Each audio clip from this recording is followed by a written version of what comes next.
Hello student, video में सभी का स्वागत है।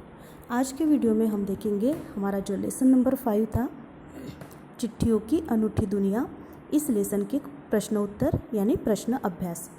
तो सबसे पहले देखिए, कठिन शब्द है उपयोगिता, आधुनिकता, संस्कृत, कन्नड़, तेलुगु, उत्तरम, कड़िद, शताब्दी, प्रतियोगिताएं, फैक्स, मुस्तैद, डांटियो, मनी ऑर्डर।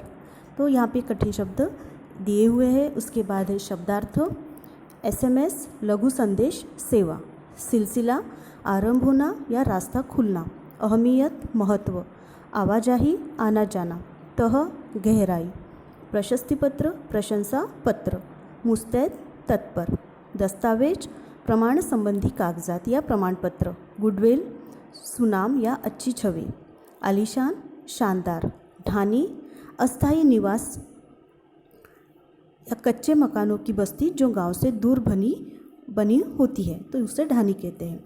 उसके बाद देखिए प्रश्न अभ्यास। प्रश्न अभ्यास में जो पहला प्रश्न है, पत्र जैसा संतोष फोन या एसएमएस का संदेश क्यों नहीं दे सकता। तो यहाँ पे पत्र जैसा संतोष फोन या एसएमएस का संदेश नहीं दे सकता, क्योंकि फ़ोन एसएमएस द्वारा केवल कामकाजी बातों को संक्षिप्त रूप से व्यक्त कर सकते हैं। पत्रों द्वारा हम अपने मनोभावों को खुलकर व्यक्त कर सकते हैं। पत्रों से आत्मीयता झलकती है।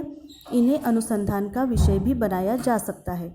ये कई किताबों का आधार है। पत्र राजनीति, साहित्य तथा कला क्षेत्र में प्रगतिशील आंदोलन के कारण बन सकते हैं। यह क्षमता फ़ोन या एसएमएस द्वारा किए गए संदेशों में नहीं होती है, इसलिए पत्र जैसा संतोष फ़ोन या एसएमएस में नहीं दे सकते।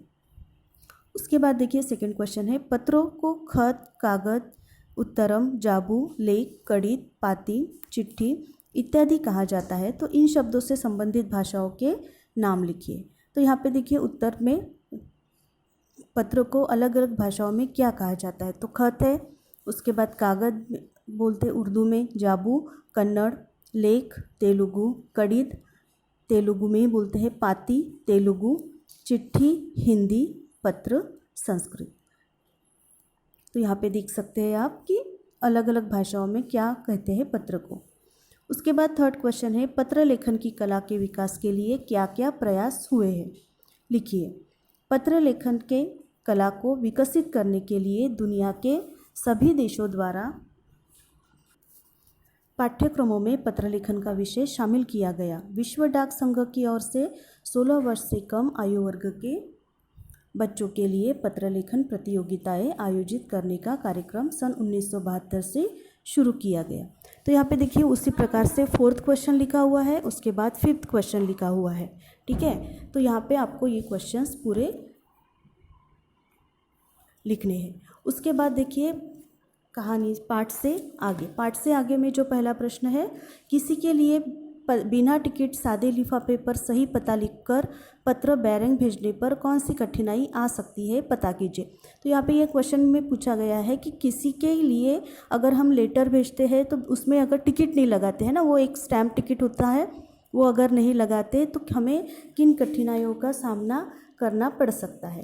तो यहाँ पे उत्तर देखिए, बिना टिकट सादे लिफाफे पर सही पता लिखकर बैरंग पत्र भेजने पर पत्रों को पाने वाले व्यक्ति को टिकट की धनराशि जुर्माने के रूप में देनी होती है। अगर हम किसी को लेटर लिखते हैं, अगर उस पर स्टैम्प टिकट नहीं लगाते हैं, तो वहाँ पे जिसको वो पत्र मिलता है या जिसको वो लेटर मिल जाता है, पोस्टमैन या डाकिया, उनसे वो राशि लेते हैं, उनसे वो टिकट के पैसे लेते हैं, है ना। तो ये भी अच्छा भी नहीं होता कि अगर हम किसी को लेटर भेज रहे हैं और उस पर बिना टिकट लगाए भेज दिया तो आगे वाले को उसके पैसे भरने पड़ते हैं। दूसरा प्रश्न देखिए, पिन कोड भी संख्याओं में लिखा जाता है। अब कैसे लिखा जाता है, एक पिन कोड होता है ना, आपको पता ही होगा कि हर एरिया का एक पिन कोड होता है। तो इस पिन कोड का क्या महत्व होता है। पिन कोड किसी खास क्षेत्र को संबोधित करता है। यह पत्र किस राज्य के किस क्षेत्र का है, इसके साथ व्यक्ति का नाम और नंबर आदि भी लिखना पड़ता है। अब पिन कोड का पूरा रूप है postal index number. Pin code का जो लॉन्ग फॉर्म है वो होता है पोस्टल इंडेक्स नंबर। अब यह 6 अंकों का होता है। जो पिन कोड है वो 6 डिजिट का होता है। हर एक का खास स्थानीय अर्थ होता है। जैसे कि पहला अंक राज्य दर्शाता है, किस राज्य से आया हुआ है वो लेटर। दूसरा या तीसरा अंक उपक्षेत्र, मीन्स उस राज्य में जो क्षेत्र आता है उसको इंडिकेट करता है। अब अन्य अंक क्रमशः डाकघर आदि के होते हैं। इस प्रकार पिन कोड की भी संख्याओं में लिखा गया एक पता होता है। तो ये एक एड्रेस ही होता है, एक पता ही होता है पिन कोड के द्वारा, अगर हमें कुछ पता करना हो तो। थर्ड क्वेश्चन देखिए, ऐसा क्यों होता था कि महात्मा गांधी को दुनिया भर से पत्र महात्मा गांधी इंडिया पता लिखकर ही आते थे। अब महात्मा गांधी को दुनिया भर से पत्र आते थे, तो महात्मा गांधी इंडिया यही पता उनके पत्रों पर लिखा होता था। तो ऐसा क्यों होता था? तो उत्तर देखिए, महात्मा गांधी के पास दुनिया भर से पत्र महात्मा गांधी इंडिया पता लिखकर आते थे क्योंकि महात्मा गांधी अपने समय के सर्वाधिक लोकप्रिय व प्रसिद्ध व्यक्ति थे।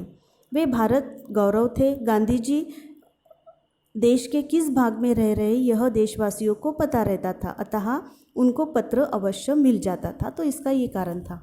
उसके बाद देखिए भाषा की बात। अब भाषा की बात में किस प्रयोजन विशेष से संबंधित शब्दों को के साथ पत्र जोड़ने से कुछ नए शब्द बनते हैं। जैसे प्रशस्ति के साथ अगर पत्र जोड़ दिया तो प्रशस्ति पत्र, समाचार के साथ पत्र जोड़ दिया तो समाचार पत्र। तो उसी तरह से ये 10 यहाँ पे शब्द दिए हुए हैं।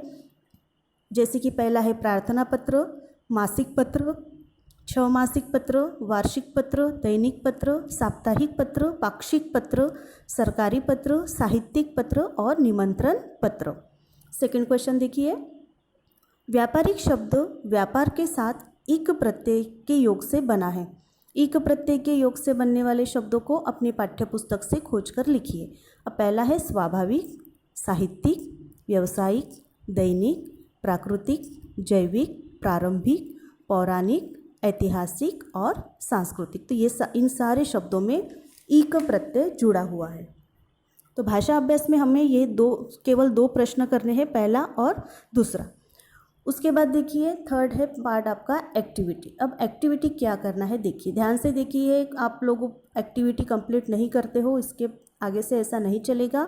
आपको जो भी लेसन में एक्टिविटी दी गई है वो एक्टिविटी नीट एंड क्लीन अच्छे से आपको करनी है। तो एक्टिविटी क्या है इस लेसन की, कि आपके पाठ्य पुस्तक में जो पेज नंबर 30 और पेज नंबर 31 है, जो चित्र दिया गया है उसमें 2 कविताएं दी है। जैसे कि ये एक है चिट्ठियाँ और दूसरा है भगवान के डाकिए। तो ये जो 2 कविताएं आपको दी गई है, इनमें से कोई भी एक कविता आपको सुंदर हस्ताक्षरों में लिखनी है और उसके चित्र भी आपको एक्टिविटी में बनाने हैं।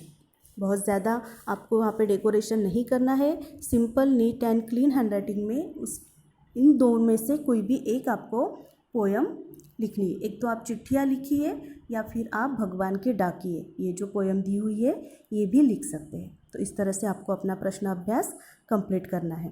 Thank you.